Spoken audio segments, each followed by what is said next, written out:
pintu teater satu susah dibuka. Mohon para penonton naik lewat jendela.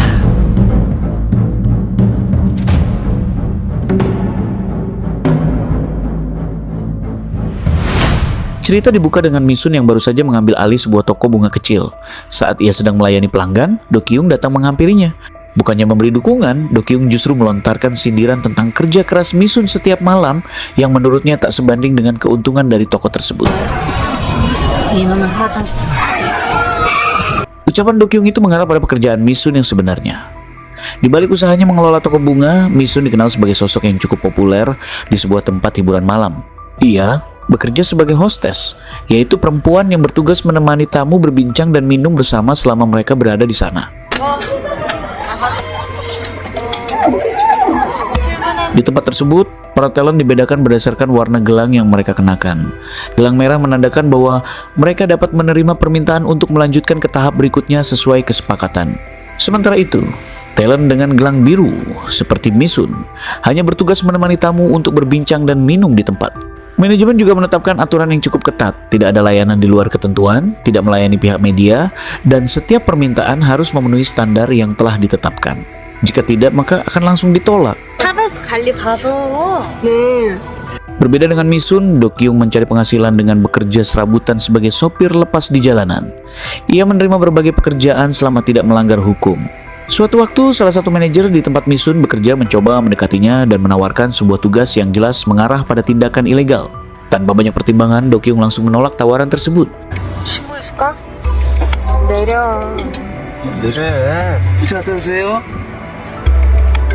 Kabar tentang keputusan Misun untuk pensiun dari dunia hiburan langsung memancing rasa iri di antara rekan-rekannya. Terlebih lagi, ia kini sudah memiliki toko bunga sebagai sumber penghasilan barunya. Tak hanya itu, Misun juga dikabarkan membeli sebuah villa bernilai ratusan juta won yang berkaitan dengan jaringan tempat hiburan tempat ia bekerja. Namun, suasana mendadak berubah pada malam itu. Para ladies dikejutkan oleh informasi bahwa kepemimpinan telah beralih ke sosok baru bernama Bosto atau Tosajang yang dikenal ambisius dan temperamental. Pada suatu malam, mereka kedatangan seorang pelatih basket yang datang bersama seorang atlet andalan sang pelatih.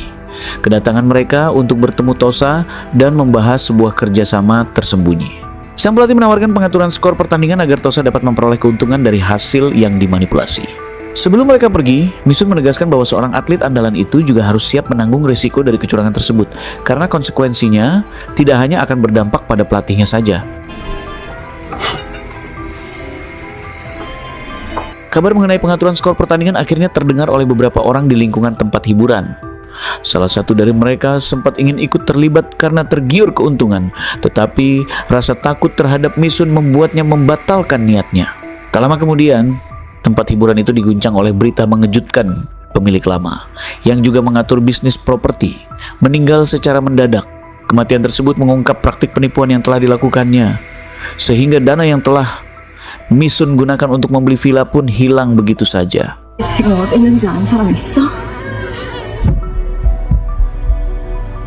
Hari itu, Misun datang ke rumah duka dan menyisihkan sebagian uang amplop yang diberikan oleh para tamu.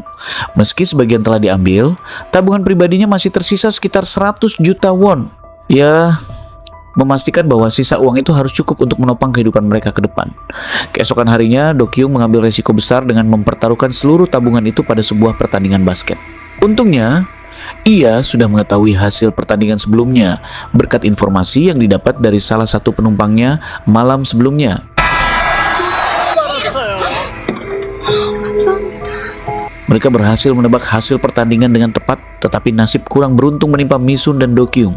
Ternyata, aplikasi taruhan yang mereka gunakan palsu, sehingga seluruh tabungan mereka lenyap begitu saja. Kekurangan dana pada malam itu, Do Kyung terpaksa menghubungi seorang kenalan yang sebelumnya pernah menawarkan pekerjaan. Alih-alih memberikan bantuan, kenalan itu justru menertawakan kesulitan yang sedang mereka alami.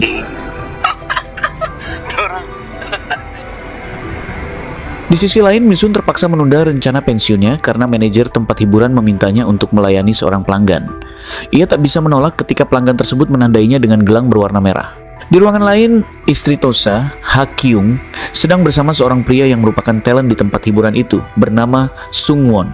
Pada saat itu, Hakyung menyerahkan sejumlah uang dan sebuah jam tangan mewah kepada kekasih gelapnya sebagai tanda perpisahan sementara. Ia mengatakan bahwa ia harus mengikuti sang suami yang tengah sibuk membeli sebidang lahan kosong untuk menyembunyikan kekayaannya yang diperoleh secara gelap. 된다는 거야. 승원아, 자기야, 내가 시키는 대로만 하면 돼.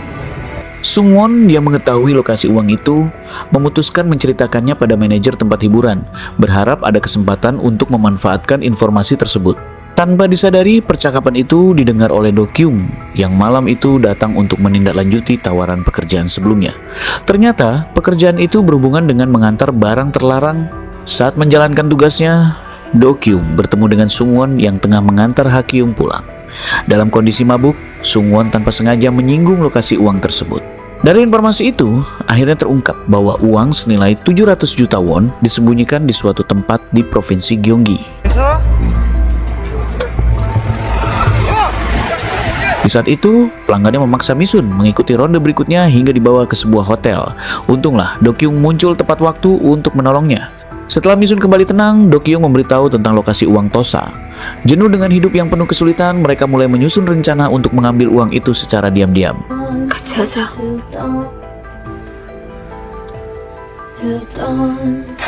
Malam itu, mereka memulai langkah pertama dari rencana yang telah disusun. Misun mengikuti Tosa ke sebuah bar, ditemani oleh pengawal pribadinya yang dikenal dengan julukan Bull. Sosok wanita ini menimbulkan rasa tegang karena kekuatan dan sikapnya yang dominan. Meskipun ia perempuan, pukulannya yang keras membuat siapapun yang berada di dekatnya merasa waspada. 쟤네한테 찍히면 Tanpa membuang waktu, Misun segera menyiapkan pakaian penyamaran untuk misinya. Di bar tempat ia berada, para hostes memang selalu mengenakan topeng sebagai ciri khas, sehingga wajahnya bisa tertutup rapi. Ia hanya memiliki waktu sekitar 30 menit untuk menyalin data dari handphone Tosa. Tosa sendiri datang ke bar untuk menemui seorang temannya yang sangat cerewet. Segala hal, termasuk sifat obsesif Tosa, selalu dikomentarinya. Karena terlalu banyak bicara, teman Tosa itu tanpa sengaja mengungkap sebuah rahasia besar. Tosa lah yang membunuh Choi demi mengambil alih kendali tempat hiburan malam tempat Misun bekerja. 중요한데 이거 아니지. 그 유별나. 그 새끼 뒤지게 만든 거. Saat mereka berdua berada di ruangan itu, Tosa tiba-tiba meminta Misun untuk menurunkan topengnya. Menyadari konsekuensinya, Misun pun menunda keputusan itu dengan menantang Tosa adu kuat minum. Ia membuat kesepakatan sederhana. Jika kalah, barulah ia akan membuka topengnya.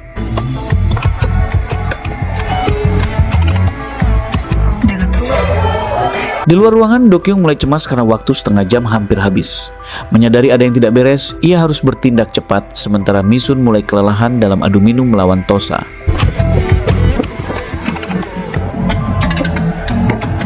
죄송합니다. 제가 아까 차를 빼다가 좀 Ternyata, Do Kyung sengaja menabrakkan mobil untuk mengalihkan perhatian Tosa, meskipun resiko wajahnya dikenali tetap ada. Berkat gangguan itu, Misun memiliki waktu cukup untuk menyalin data dari handphone Tosa. Dari situ terungkap bahwa Tosa telah membeli beberapa lahan di kawasan Gyeonggi. Karena tidak mungkin memeriksa tiap lahan satu persatu, Do Kyung menghubungi Sogu untuk menelusuri lokasi yang kemungkinan besar menyimpan uang Tosa.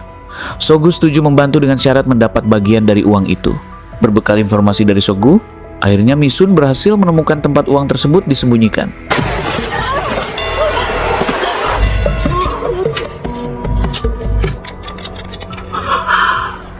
Ketika mereka hendak menutup kembali lubang tersebut, Do Kyung menyadari masih ada sesuatu yang tersisa di dasar tanah.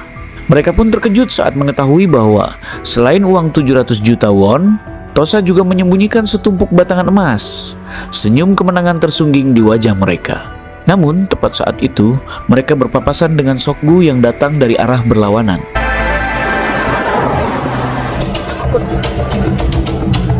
치약 뺏기자. Setelah itu, Sokgu berusaha memaksa mereka menyerahkan seluruh uang yang ada.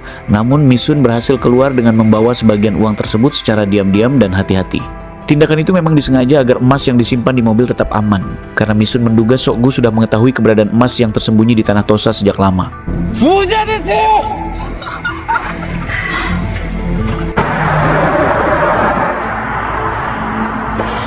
Selepas itu Misun mengirim pesan secara anonim kepada Tosa yang berbunyi, "Jika rahasiamu sudah terbongkar, apakah istrimu tahu siapa pelakunya?" Pesan ini dimaksudkan agar kecurigaan tertuju pada Sokgu. sekaligus memberi waktu bagi Misun dan Dokyung untuk melarikan diri. Setelah itu, mereka meminta bantuan kepada ibu angkat mereka, Gayong. 처리할 건데? Setelah mengirim pesan anonim kepada Tosa dan mengalihkan kecurigaan ke Sokgu, Misun dan Dokyung segera mencari bantuan. Mereka mendatangi ibu angkat mereka, Gayong, mantan primadona di tempat hiburan tempat Misun bekerja. Dialah yang pertama kali memperkenalkan Misun pada dunia perhostesan. Diketahui, alasan ia berhenti dulu karena terlibat skandal dengan duta besar Jepang, dan sampai sekarang ia masih menyimpan bukti skandal tersebut. Bukti inilah yang akan dimanfaatkan Misun untuk mengirim emas-emasnya ke Jepang tanpa harus melalui pemeriksaan. Namun karena sifat ibu yang agak keras dan hubungannya dengan Dokyung kurang harmonis, ia meminta bayaran sebesar 1,5 miliar won. 부탁하러 왔어. 그럼 할게. 지금 장난하는 거 같아? Setelah Misun menyetujui jumlah bayaran yang diminta, Gayong menyerahkan video bukti skandalnya. Dalam video itu terlihat duta besar Jepang sedang menggunakan obat terlarang bersama Gayong yang kemudian memberikan alamat untuk membuat paspor palsu. Karena Gayong juga terekam dalam video tersebut, Misun tidak punya pilihan lain selain membawa sang ibu dalam pelariannya. 우리 딸들 갈 때 나도 가야겠다. Menyadari tabiat Gayong yang tegas, Dokyung menolak ide membawa ibu mereka. Namun Misun mengingatkan bahwa Gayunglah yang telah menemukan Dokyung sendirian di jalanan, membesarkannya dan memperkenalkannya pada pekerjaan yang ditekuninya hingga kini. Keputusan ibu mereka mengangkat Dokyung sebagai anak membuat Misun merasakan keutuhan keluarga meski tanpa ayah.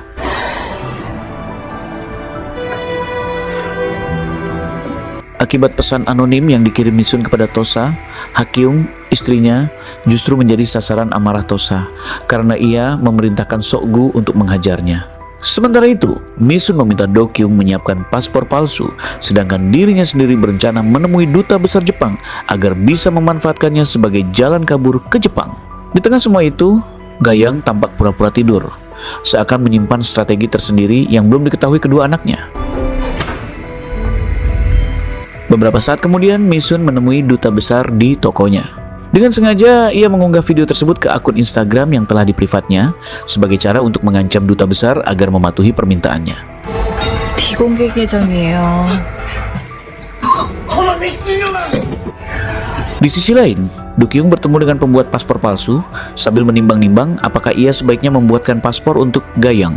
Dokyung memang tidak ingin ibu angkatnya ikut dalam pelarian mereka. Sementara itu, berbekal informasi dari Hakyung, Bull mulai menelusuri dan mendatangi orang-orang yang dicurigai terlibat dalam pencurian uang dan emas milik Tosa. Pada akhirnya, seluruh kecurigaan mengarah kepada Sokgu.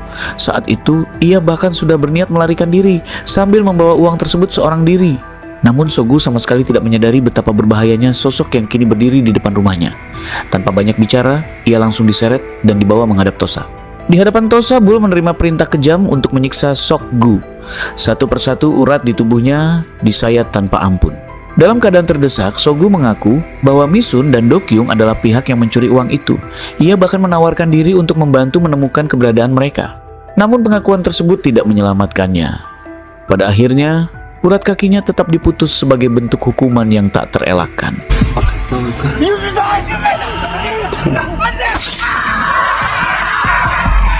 Sesampainya kembali di rumah sang ibu, Misun segera memberitahu Dokyung bahwa keberangkatan mereka ke Jepang tinggal 2 hari lagi. Namun suasana berubah tegang ketika ia menyadari emas-emas yang sebelumnya disimpan rapi kini telah lenyap. Sang ibu rupanya lebih dulu membawanya pergi tanpa sepatah kata pun. Panik dan geram, Dokyung langsung menghubungi Gayong untuk menanyakan kemana emas itu dibawa. Dengan nada tenang yang justru terasa mengancam, Gayong berkata bahwa hanya dirinya dan Yungli yang mengetahui lokasi emas tersebut. Ucapan itu membuat Dokyung kebingungan, karena ia tak memahami maksud tersembunyi di balik kalimat sang ibu. Gayong kemudian menambahkan bahwa cara Misun dan Dokyung mengelola emas itu sejak awal sudah keliru. Menurutnya, mereka terlalu gegabah dan tidak memahami betul bagaimana menghadapi risiko sebesar itu. 비밀. Tak berselang lama, suasana tempat hiburan itu mendadak gempar oleh kehadiran seorang legenda dunia malam yang kini datang sebagai tamu kehormatan. Sosok tersebut langsung memesan seluruh talent pria untuk menemaninya, bahkan menjanjikan tip dalam bentuk batangan emas bagi siapapun yang mampu memuaskannya. Dan tamu VIP yang membuat geger malam itu ternyata tak lain adalah Gayong sendiri. Pada saat yang hampir bersamaan, Misun dan Dokyung tiba di lokasi tempat Gayong berada. Tanpa mereka ketahui, Bull juga muncul sambil menyeret Soggu ke tempat yang sama.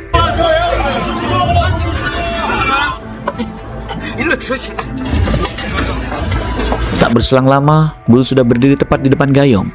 Kehadirannya membuat para pria penghibur yang tadi mengerubungi ruangan itu langsung membubar ketakutan. Tanpa basa-basi, Bull menuntut penjelasan tentang keberadaan emas milik Tosa. Namun Gayong menolak memberi jawaban dan bersikeras hanya mau berbicara langsung dengan bosnya. Di tengah ketegangan itu, Do Kyung masuk ke ruangan yang sama, menyadari situasi mulai berada di luar kendali.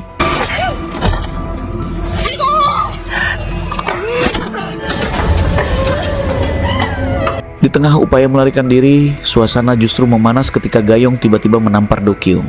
Dengan nada tinggi, ia memarahi mereka berdua dan mengatakan bahwa Do Kyung dan Misun sama sekali tidak menyadari sebesar apa badai yang akan datang akibat pencurian itu. Gayong lalu menyuruh Do Kyung mencari emas tersebut dan menjalani hidup sesuai keinginannya sendiri tanpa terus bergantung pada Misun. Ucapan itu membuat Do Kyung terdiam, seolah baru menyadari makna tersembunyi di balik sikap sang ibu.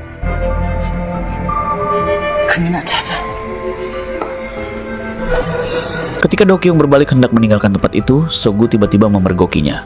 Melihat kondisi Soggu yang masih terluka dan belum pulih sepenuhnya, Do Kyung sadar inilah momen yang tepat untuk melawan. Tanpa ragu, ia memanfaatkan kesempatan tersebut untuk menghajar Soggu sebelum pria itu sempat bereaksi. Selepas itu, Do Kyung mendesak Misun agar segera mengambil seluruh emas karena ia merasa sudah mengetahui tempat Gayong menyembunyikannya.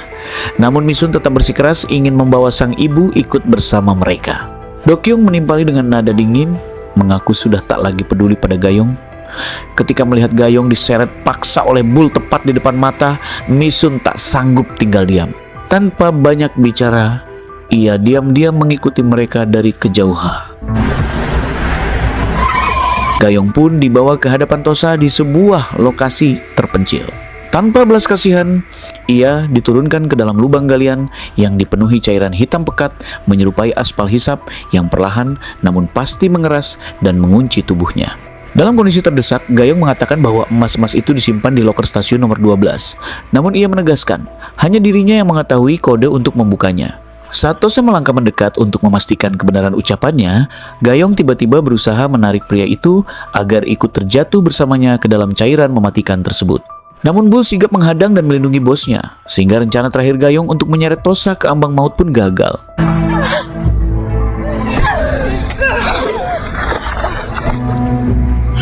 Melihat Tosa yang hendak membuangnya begitu saja, Bull sempat tersulut emosi dan mencoba menarik tubuh sang bos agar ikut terjatuh ke dalam kubangan cairan hitam itu.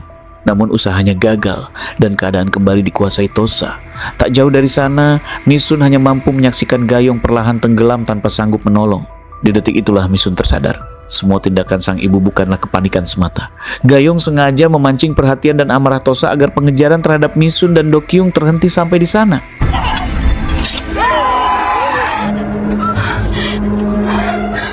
Dugaan Misun itu dibenarkan oleh Do Kyung. Ia mengaku sempat kesulitan membuka loker nomor 12 seperti yang disebutkan Gayong. Namun setelah berpikir keras, ia teringat masa lalunya saat pertama kali diajari menjadi kurir narkotika oleh Gayong. Dulu, mereka berdua memiliki loker rahasia di sebuah stasiun lain, yakni loker nomor 11, bukan nomor 12, seperti yang sengaja diberitahukan kepada Tosa. Saat itulah Do Kyung menyadari bahwa Gayong memang dengan sadar memberikan informasi palsu demi mengelabui Tosa dan memperlambat pengejaran. Semua itu dilakukan agar Misun dan Do Kyung memiliki cukup waktu untuk melarikan diri. Mendengar penjelasan tersebut, hati Misun semakin hancur karena kini ia benar-benar paham bahwa pengorbanan ibunya sudah direncanakan sejak awal. 엄마 죽었다고. 맞지? 뒤지길 바란 거 아니었어? Dalam situasi yang semakin menekan itu, Do Kyung justru melontarkan ucapan tajam dengan mengatakan bahwa bukankah selama ini Misun pernah berharap ibunya segera mati saja? Perkataan kejam tersebut langsung menusuk hati Misun.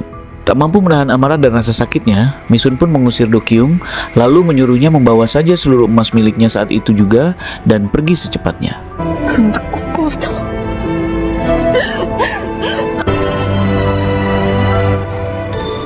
Tak berselang lama, salah satu manajer bar menghampiri Misun dan menyampaikan belasungkawa atas kematian Gayong, ibu angkatnya yang selama ini merawatnya.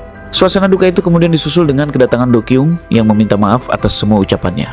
Jauh di lubuk hatinya, Do Kyung sebenarnya selalu menyayangi Gayong, meski hubungan mereka kerap diwarnai pertengkaran. Bahkan diam-diam, Do Kyung telah menyiapkan 3 paspor palsu agar mereka bisa melarikan diri bersama.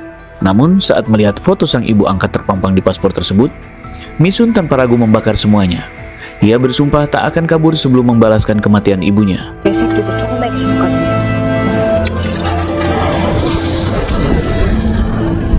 Pada malam itu juga, Mi-sun bersama Do Kyung mendatangi Sok-gu yang tengah terbaring lemah di rumah sakit.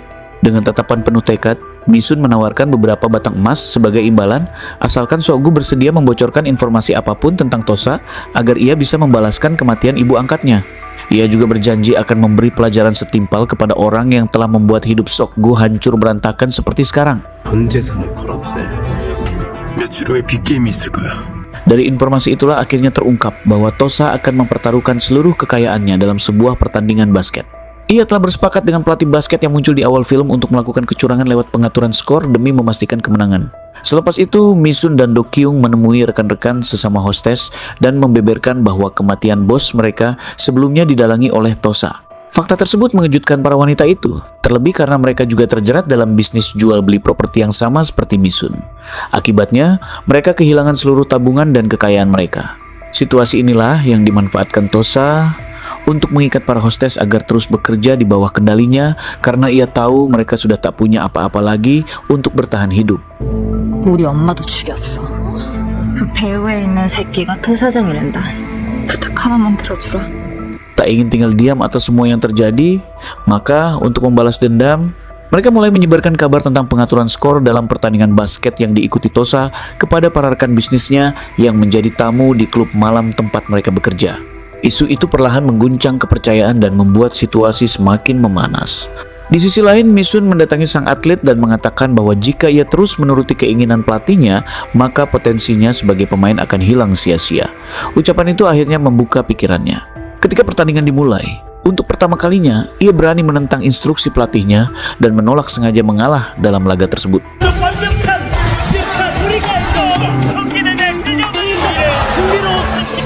Di pertandingan itu, sang atlet terus-menerus mencetak angka, hingga akhirnya timnya keluar sebagai pemenang. Tosa yang menyaksikan hasil tersebut seketika kehilangan senyum di wajahnya karena seluruh sisa uangnya habis dipertaruhkan dalam laga itu. Namun, tak butuh waktu lama bagi Tosa untuk menyadari adanya persekongkolan yang dilakukan para pegawainya. Ia pun memanfaatkan mereka sebagai alat tekanan, memaksa agar Mi-sun dan Do Kyung membawa seluruh emas yang telah mereka curi. Saat itu, Mi-sun dan Do Kyung diarahkan ke lokasi tempat ibu angkatnya tewas. Di tempat itulah, Mi-sun mengancam akan mengubur dan menenggelamkan seluruh emas itu ke dalam aspal panas jika Tosa tidak segera membebaskan teman-temannya. Setelah memastikan rekan-rekannya benar-benar berada di tempat yang aman, Mi-sun pun bergerak tanpa ragu. Ia kembali membawa kabur emas-emas tersebut bersama Do Kyung, lalu menghadapi dan menghabisi satu persatu anak buah Tosa yang mencoba menghalangi mereka.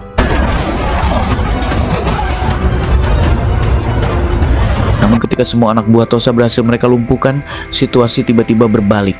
Tanpa diduga, Tosa melaju kencang dan menabrak mereka. Ia kemudian menyeret Do Kyung keluar dari mobil dan menghajarnya tanpa ampun. Menyadari bahwa Tosa masih terlalu kuat untuk dihadapi secara langsung, Mi-sun mengambil keputusan nekat. Ia membuang emas-emas itu ke dalam aspal hisap untuk mengalihkan perhatian Tosa. Benar saja, saat Tosa lengah dan berusaha meraih emasnya, Do Kyung memanfaatkan momen tersebut untuk mendorongnya jatuh ke dalam aspal panas itu. Tosa pun tenggelam sambil memeluk emas-emasnya, seakan memilih harta itu sebagai teman terakhirnya menuju kehancuran. Setelah Mi-sun dan Do Kyung memastikan Tosa terkubur di tempat yang sama dengan ibu angkatnya, kisah itu belum benar-benar berakhir. Tak lama kemudian, lokasi tenggelamnya emas-emas tersebut dilacak dan diinformasikan kepada Sok-gu. Semua itu dilakukan Mi-sun untuk menepati janjinya pada Sok-gu bahwa ia tidak hanya akan membalas kematian ibunya, tetapi juga memastikan orang yang telah menghancurkan hidup mereka menerima akhir yang setimpal. Setelah semuanya berakhir, Mi-sun dan Do Kyung pulang bersama dengan langkah pelan menyusuri jalanan malam. Di sepanjang perjalanan, Mi-sun berkata bahwa mereka harus tetap melanjutkan hidup meski tanpa uang sepeser pun dan belajar melupakan emas-emas yang telah hilang. Ia menegaskan bahwa sudah saatnya mereka bangkit dan move on dari semuanya. Namun tanpa diketahui Do Kyung, Mi-sun sebenarnya telah menyiapkan sebuah kejutan. Diam-diam, ia menyembunyikan sebagian besar emas tersebut di toko bunganya sendiri, memastikan bahwa mereka masih memiliki harapan untuk memulai hidup baru. Dan film pun berakhir.